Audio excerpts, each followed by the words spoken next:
you very much, Ronan, for that introduction.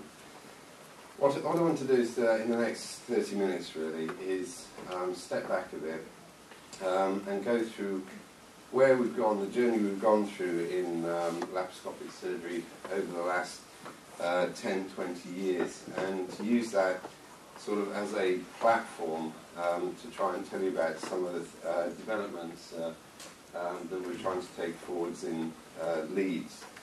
And much of those developments in engineering are really through Anne Neville and collaborations that we have with mechanical engineering.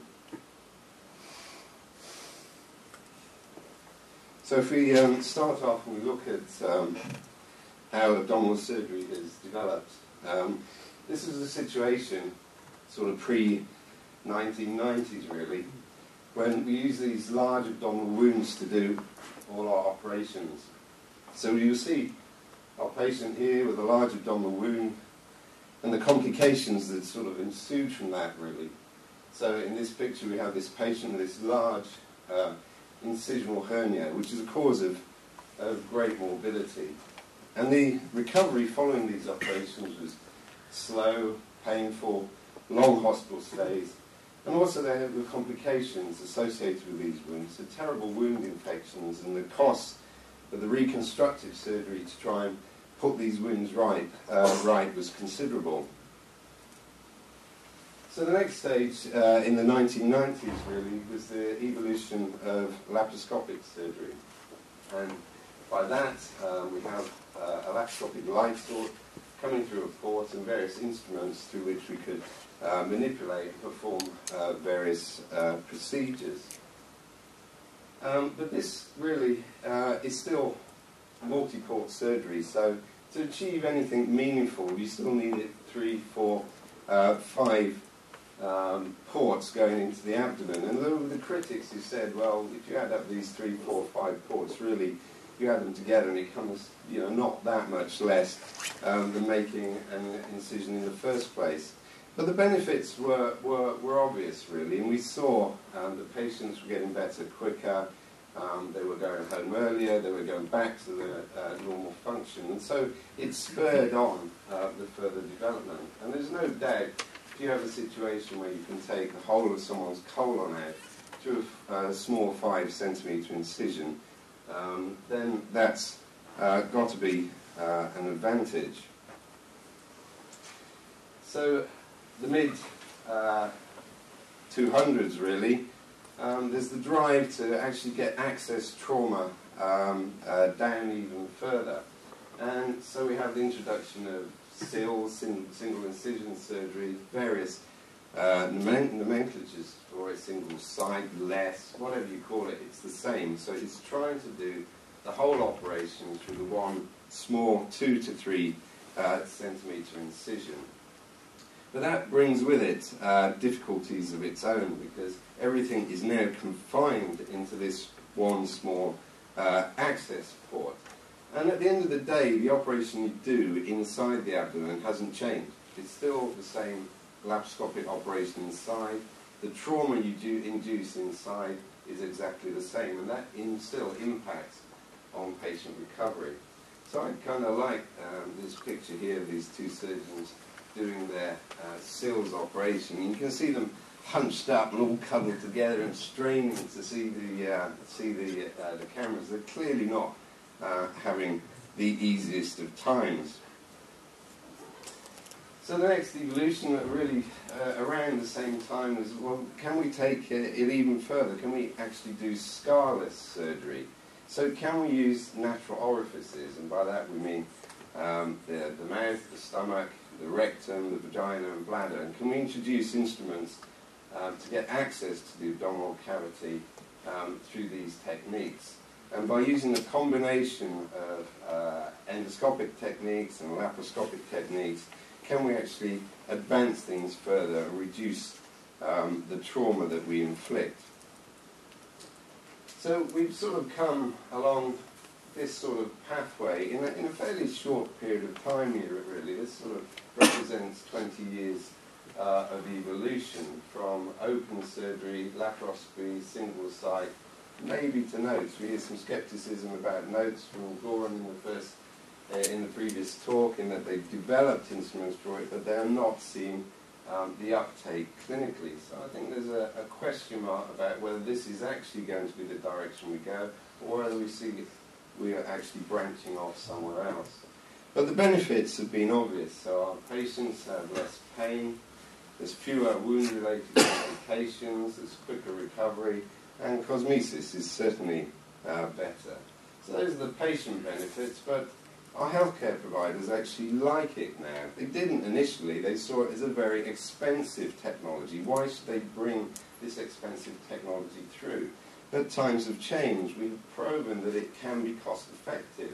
And the reason it is cost-effective is mainly through this one. We reduce our length of hospital stays, so we have a greater throughput for patients with the same sort of resources. And hopefully, if we can reduce our complication rates as well, this will add to the overall cost-effectiveness. So overall, it's a winner. The patients like it, the clinicians like it, and most importantly, our healthcare providers seem to like it. But it does have its problems. So minimally invasive surgery is a great idea, but it's a difficult technology for the clinicians to use. It's a different sort of environment. It needs a re-education. It's looking at the surgical anatomy from a different perspective. It's technically demanding. We no longer have the surgeon's hand inside the abdomen, and we lose the tactile feedback that we're so used to. So there's a long learning curve, or shall I say proficiency gaining curve. The instrumentation we have are really very limited, and it's sort of, some people call it chopstick surgery, and that's essentially what it is, trying to take delicate organs out through small incisions using rigid chopsticks. If you went back to the drawing board and tried to design how you would go about doing laparoscopic surgery, you would not come up with the chopstick instruments that we have today. There's the very major limitations of the fulcrum effect. So you have the fixed port site of the abdominal wall, and if you want to move your instrument to the right inside the abdominal cavity, you actually have to move your hands to the left. So everything is counterintuitive. And whilst that's okay for the simple manoeuvres, when it comes to more complex manoeuvres such as suturing and knotting, it makes things very slow and very painful. We have a 2D visual image, so you lack the depth of perception. And if you watch a laparoscopic video or a laparoscopic surgeon operating, you quite often see the instruments go in and they actually bump into something. They actually have to touch something before the surgeon actually knows where he is in that operative field. And there is no idea of whether two structures, one in front of the other, are just a millimetre apart, or whether there's 10 centimetres apart. And this obviously can lead to inaccuracies. The overall thing is very unnatural for the surgeon. He's very dependent on those around him, so he's very dependent on his cameraman, who usually tends to be the most junior person in the team. And as a result, the camera image is swinging all over the place, it's in and out, there's blurring. Anyone who does laparoscopic surgery will be familiar with the struggles that sometimes we have to go to. So all in all, it is not a perfect operating environment. And this is why, even in 2011, the uptake of laparoscopic surgery, colorectal surgery, is only 30%. So after 20 years of innovation, only a third of surgeons are actually performing it routinely. And so we have to get over some of these problems. We have to make it easier so that it becomes more generalizable.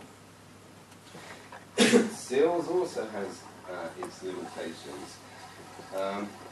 All of a sudden, your optics and your instruments all coming through the same working axis. It's all very cluttered, and moves have been made to make long cameras, bent instruments to try and improve that access, but it's still less than perfect. So we have a limited range of movements. The arcs that you can achieve through this single port are very limited, you have a long distance often to the operative site. You are fixed. Your instruments go in at the umbilicus, and that's where they stay, whether you want to reach the bottom of the pelvis or you want to reach the top of the splenic flexure. So you're very restricted in where you can get to. Probably the biggest problem, though, is the retraction and triangulation. Surgery depends on optimal retraction to expose the operative field, put tension on tissues, and therefore allow us to do the dissection we need. If we haven't got this retraction triangulation, then we're going to be in trouble from the start. The other difficulties are really what you can do inside in terms of intracorporeal, extracorporeal techniques. So again, seals, good idea, but as yet it's difficult, and there is a real question mark about whether or not this is going to be taken up more widespread. And I guess the other big question about it, there are several trials coming through now with seals, and none of them have really shown any difference to multi-port surgery. The only difference that has actually emerged is cosmesis. And in cancer surgery, where most of our patients are 60, 70 plus, this really isn't a feature for them. They want their cancer sorting. If they have 2 or 3 extra 5mm ports, that's really not an issue for them. So you have to question whether the extra grief of doing the single incision surgery is actually justified. Notes we've already heard about, so I won't say much about it. 6, 7 years ago, huge enthusiasm for notes. Notes was going to be the next big thing, but it's always going to be limited by the technology that's available. Gaining access to the peritoneal cavity is not so hard by various routes that I've described. The problem is getting out again and repairing the holes that you made to actually access the abdominal cavity. So you've got to repair those holes and repair those in a fashion that they don't leak, and you're not actually causing additional morbidity and mortality as a result of your interventions. What you can actually do inside is also very limited. So at the moment people have done appendicectomies, they've done the simple amputations, and that's fair enough. But doing anything more complex is of necessity going to mean that we need much better instruments to do that. So at the moment, notes is really, I would say, a research tool, and whether or not it makes it into routine clinical use, again, there's a big question mark over it. That moves us on to robotic-assisted surgery, and by robots, what we mean are not true robots that you program them and off they go and they do something until you press a button that says stop. These are very much robotic assistants. So they're assistants to try and make us better, more accurate, more reliable, better dexterity at what we do at the time of surgery. They're also digital platforms, so as well as allowing us to perform things to a better degree of accuracy, they are also a platform for integration. So you can integrate enhanced optics and enhanced instrumentation. So it's a whole package of enabling better surgery. The current limitation with robotics, though, in general surgery is this: we only have one device. A total monopoly by Intuitive with their Da Vinci robot, and as a result of that, inevitably, there is a high price tag associated with it. So 1.7 million for a new Da Vinci robot puts it just about out of the range of the vast majority of healthcare providers. But there's no doubt that it's a fantastic piece of kit. Its advantages are listed here. It provides this stable camera platform. The surgeon puts the camera where he wants it, and it doesn't move until he moves it again. So it eliminates that tired, bored SHO swinging around with the camera. And this is, if you watch any robotic videos, you can tell it's a robotic video from the start because it's absolutely stationary, the picture. The instrumentation is truly intuitive. So the computer software actually means that if the surgeon moves his hands to the right, the tooltip inside will move to the right. So everything you do is truly intuitive. The instrumentation have end-to-wrist technology, so they really move like a wrist with 7 degrees freedom of movement. And there's various enhancements, motion scaling, tremor elimination, etc., which are all favourable events. So all in all, a much better operating environment for the surgeon, ergonomically friendly. He sits here and scrub, he's got a cup of coffee here, he's got the CD remote control here, everything's perfect. And it's also a platform for future developments, some of which I'll highlight afterwards. So we use the Da Vinci for rectal cancer. Bill Cross uses it for prostate, and we have our pediatric surgeons who use it in their children. And the advantages for us is the visualization. It's a 3D depth of field visualization. We have 3 or 4 end-to-wrist instruments which we can use for retraction. In rectal cancer surgery, we have these delicate autonomic nerves coming down here, and there's no doubt with this 3D vision, the stable camera platform, we can actually see these nerves, we can preserve them. And so the hope is that not only do we deal with the cancer more accurately, but most importantly, we preserve normal function. And I think that's something, as a bunch of surgeons, cancer surgeons, we've kind of ignored in the past. We've always gone for take the cancer out with big margins, and we've kind of neglected what sort of deficit that we may leave behind. Now, in collaboration with Julia Brown and her team from the Clinical Trials Unit, we've taken upon us to try and formally evaluate this robotics technology. We've set up the Rollout trial, which is funded specifically to look at rectal cancer surgery, and we aim to recruit 400 patients looking at safety, efficacy, oncological issues, and most importantly with this very expensive piece of equipment, cost effectiveness. And it will be a pan-world trial, so we have centres in the States, in Singapore, in Korea, in Australia. So that's an exciting development for us in Leeds, although it is presenting some challenges for us organising the world sort of structure of it.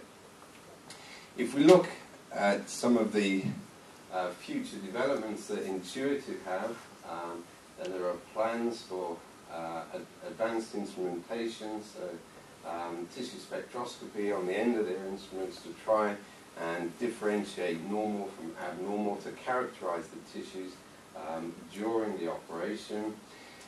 There are plans for smaller cameras, so 8.5mm camera rather than the 12mm camera. We have the emergence of robotic single site surgery, so that is an area that might just take off. The ability of using the robot is in single site surgery you have to use crossed instrumentation, and it's very difficult using crossed instrumentation, moving this one and something moves over here, moving an instrument over here and doing the operation.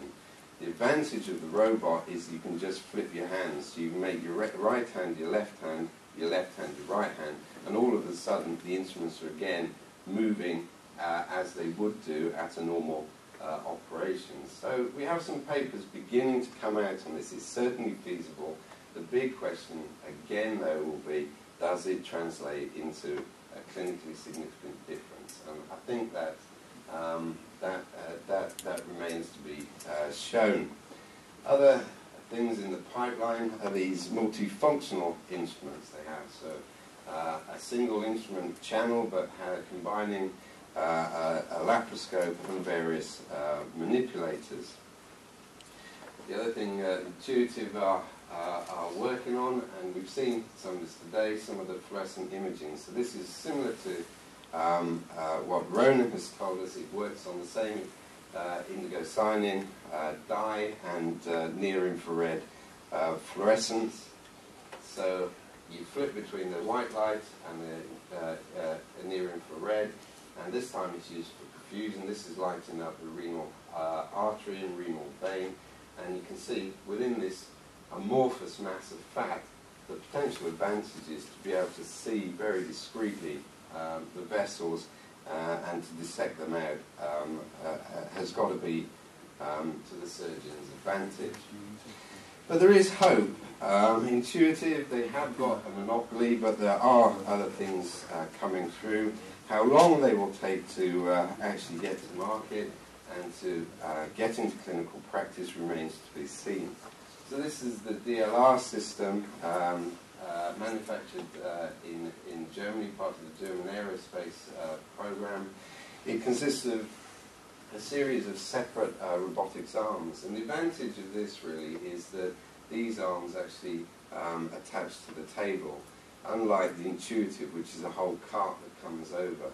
And it means that once you strap these to the table, you can actually move the table around. It's very important to us during surgery to be able to move the surgeon. We use that table movement as our third or fourth assistant, and the gravity that we need to get the intra-abdominal organs to move to one side to the other. And it's a big restriction of the Da Vinci system. To do that, you have to undock the Da Vinci and redock it. With these sort of table attached systems, potentially they're going to be much more user-friendly, and they're going to be much more applicable to multi-quadrant surgery. The Nebraska group have, for some years, been working on intracorporeal devices, mainly optics. So they have two, this rolling camera device that rolls over the top of the intestines by the picture, or a static, a stationary device which you anchor to the abdominal wall, and the camera system can rotate around and provide 360-degree imaging. We've heard of the MAG system from Goran, and we've seen the pictures of how you can attach a magnetic camera to an external magnet and move it around. And the concept really is to combine this magnetic optics with intra-abdominal robotic devices, and then you sort of get a feeling that notes actually might be able to become a possibility. I have to put this one in because Sir Alfred's here, or was here. I think he may have gone now, but this is Alfred Cuschieri's baby. It's a collaboration with PISA.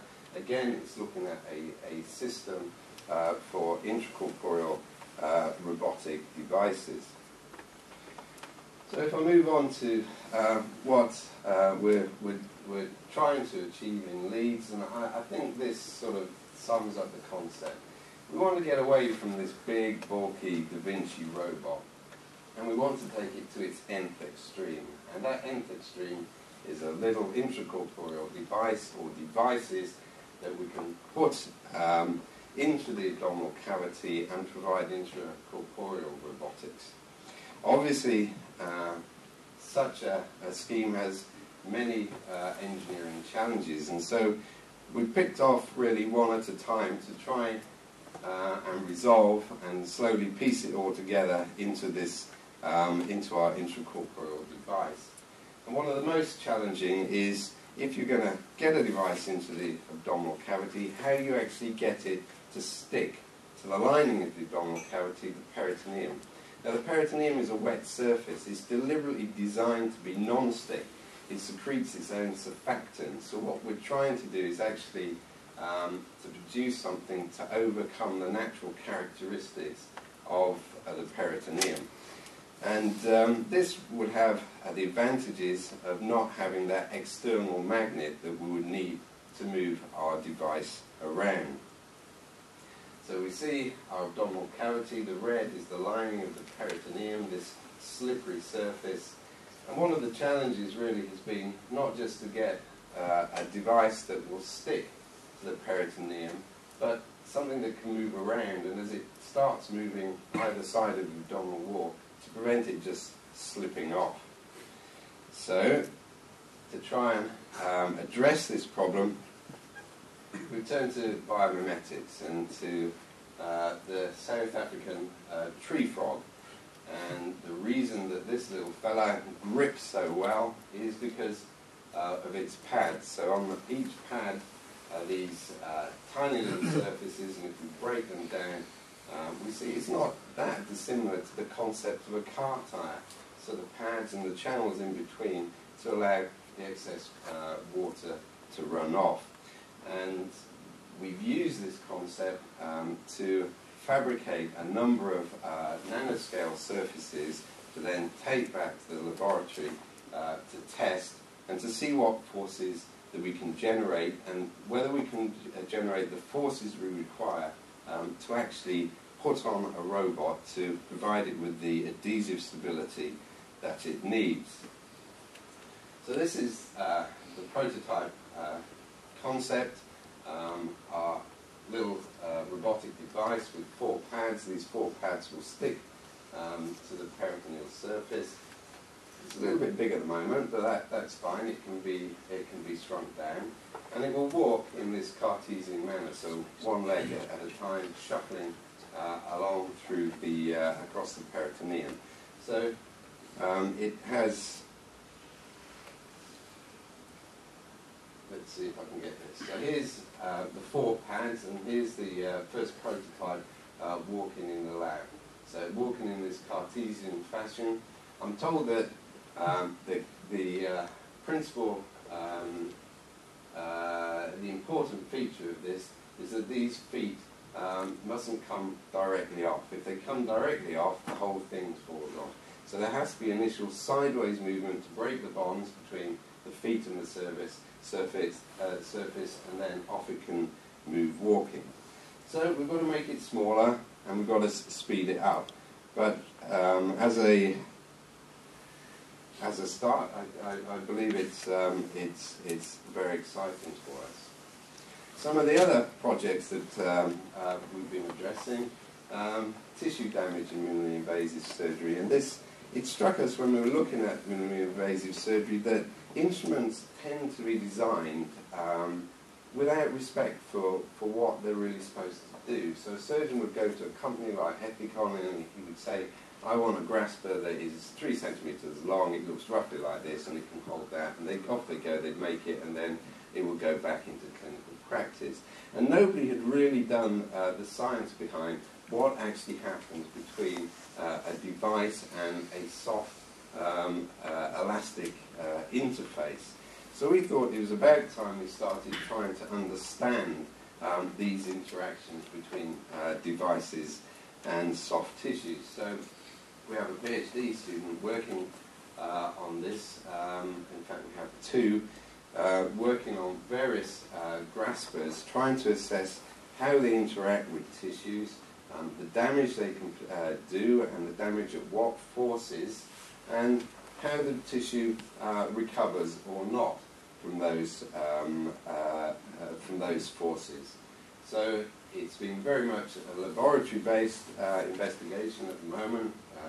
There is an automated lab rig which you can apply specific forces to various tissues and then assess the damage that's being done. And to assess